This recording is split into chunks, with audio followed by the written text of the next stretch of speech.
Et bonjour, ici Sébastien, j'espère que ça va bien. Aujourd'hui, je vais vous parler du jeu que j'ai testé, Gato Roboto, que j'ai justement joué sur Nintendo Switch. C'est un jeu qui est aussi disponible sur PC, également sur Xbox. Étonnamment, il n'est pas disponible sur PlayStation.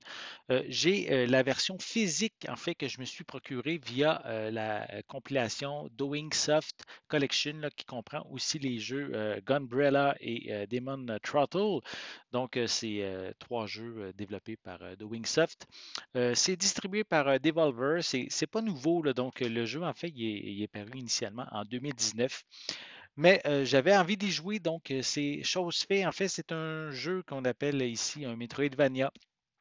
Donc, en pixels, en fait, au graphisme en noir et blanc. Donc, tout le long, c'est avec des graphismes comme ceux-là. Son histoire est classique, mais aussi divertissante, en fait. Elle mélange des situations aussi, des dialogues qui sont légers. On a aussi certains éléments humoristiques dans l'histoire. En fait, pour l'histoire, en fait, on a un signal de détresse sur une planète censée être abandonnée, sur laquelle on s'écrase. On va découvrir des expériences qu'il y a eu sur la faune locale. Cependant, là où le jeu va se démarquer, c'est qu'au lieu d'incarner un soldat, un expert justement du combat, on va incarner le chat du capitaine du vaisseau. Donc déjà là, c'est assez rigolo. On va trouver une armure très puissante qui va nous permettre de pouvoir faire des doubles sauts, tirer des missiles, donc explorer les différentes régions où, si on n'a pas d'armure, on ne pourrait pas y aller. Donc, c'est vraiment le chat qu'on personnifie. On ressent très bien, évidemment, l'inspiration des jeux Metroid, puisqu'on a différentes zones à explorer. Donc, dès qu'on a découvert les secrets d'une première zone, on va pouvoir accéder à la zone suivante et même en découvrant de nouvelles choses, mais c'est toujours intéressant de revisiter les précédentes zones pour découvrir encore d'autres secrets qu'on n'avait pas trouvés auparavant. Ça reste quand même un petit peu linéaire, mais comme je l'ai dit, on va être récompensé en trouvant quand même beaucoup de petits secrets par-ci par-là pour toujours rester captivé par les événements qui se passent, l'histoire aussi un petit peu, même si ça reste, comme je l'ai dit, un petit peu simple, mais c'est quand même toujours le fun à découvrir. Principalement, les secrets, justement, qu'on va avoir à trouver, c'est notamment des différentes palettes de couleurs qu'on va pouvoir débloquer. Donc, au lieu d'être juste en noir et blanc, mais on peut changer de couleur. Mais ça reste quand même pas plein de couleurs. C'est genre souvent sur deux tons. C'est pas nécessairement super excitant à trouver, mais si vous voulez le faire à 100%, donc ça vous prend toutes ces différentes palettes de couleurs-là à trouver. On a aussi des bonus de santé aussi qu'on va pouvoir débloquer en les trouvant, donc avoir une plus grande jauge de santé. Euh, pour l'ambiance, c'est vraiment cool.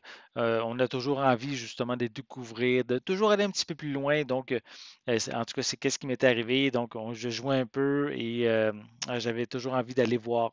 Même si je me disais je dois arrêter, j'avais toujours envie d'aller voir la prochaine section de la zone. Donc, je n'avais pas encore euh, fouillé. Donc, c'était vraiment le fun. Pour ça, j'ai vraiment eu beaucoup de plaisir à jouer.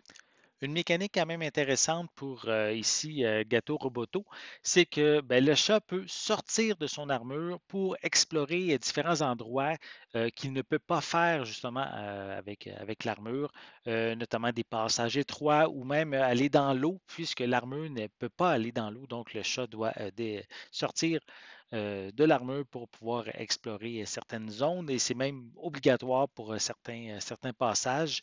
Et par contre, il faut être prudent parce que lorsqu'on n'a pas notre armure, ben, on est vraiment sans défense. Donc, c'est très facile de perdre une vie à ce moment-là. On va retrouver aussi certaines habilités assez classiques comme on va avoir des roquettes, le dash, un spin jump aussi qu'on va pouvoir débloquer au fur et à mesure qu'on va avancer dans l'aventure. Les boss aussi sont assez intéressants, surtout aussi bien équilibrés. Donc, on n'a pas des boss là, vraiment difficiles ou vraiment trop faciles, la progression se fait très bien. C'est juste plate, par contre, si on meurt, mais souvent, en début de boss, on a toujours des dialogues et ben, on ne peut pas y passer. Donc, si on meurt, on doit se retaper ces dialogues-là. Ça aurait été intéressant d'avoir un genre de bouton skip après lorsqu'on meurt pour pouvoir justement éviter de se retaper ça. Comme je l'ai dit un petit peu plus tôt, mais les graphismes sont quand même minimalistes, hein. Et ben, le jeu n'arrive pas vraiment, je dirais, à se renouveler, à se démarquer d'une zone à l'autre. Ça se ressemble quand même beaucoup.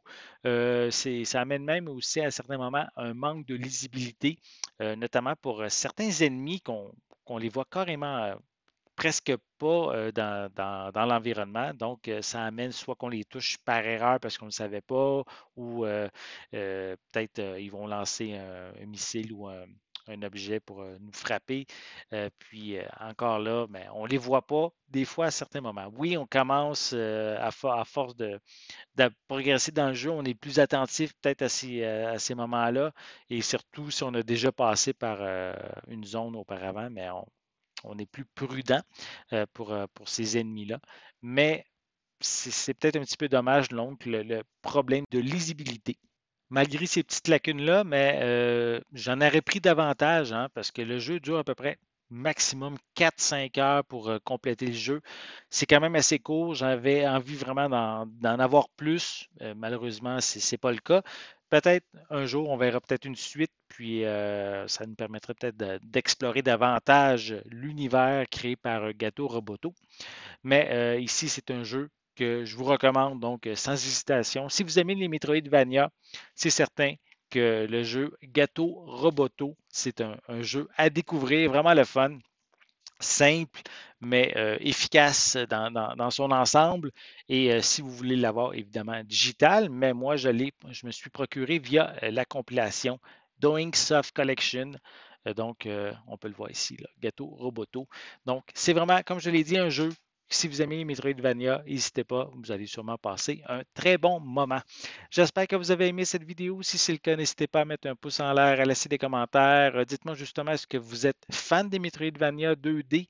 Est-ce que vous avez joué à Gato Roboto? Laissez-moi vos commentaires à ce sujet en dessous de la vidéo. N'oubliez pas non plus, c'est important, abonnez-vous à ma chaîne afin de rester à l'affût de mes prochaines capsules. Et pour l'instant, je vous souhaite une bonne journée, une bonne soirée et je vais être de retour très bientôt. À la prochaine.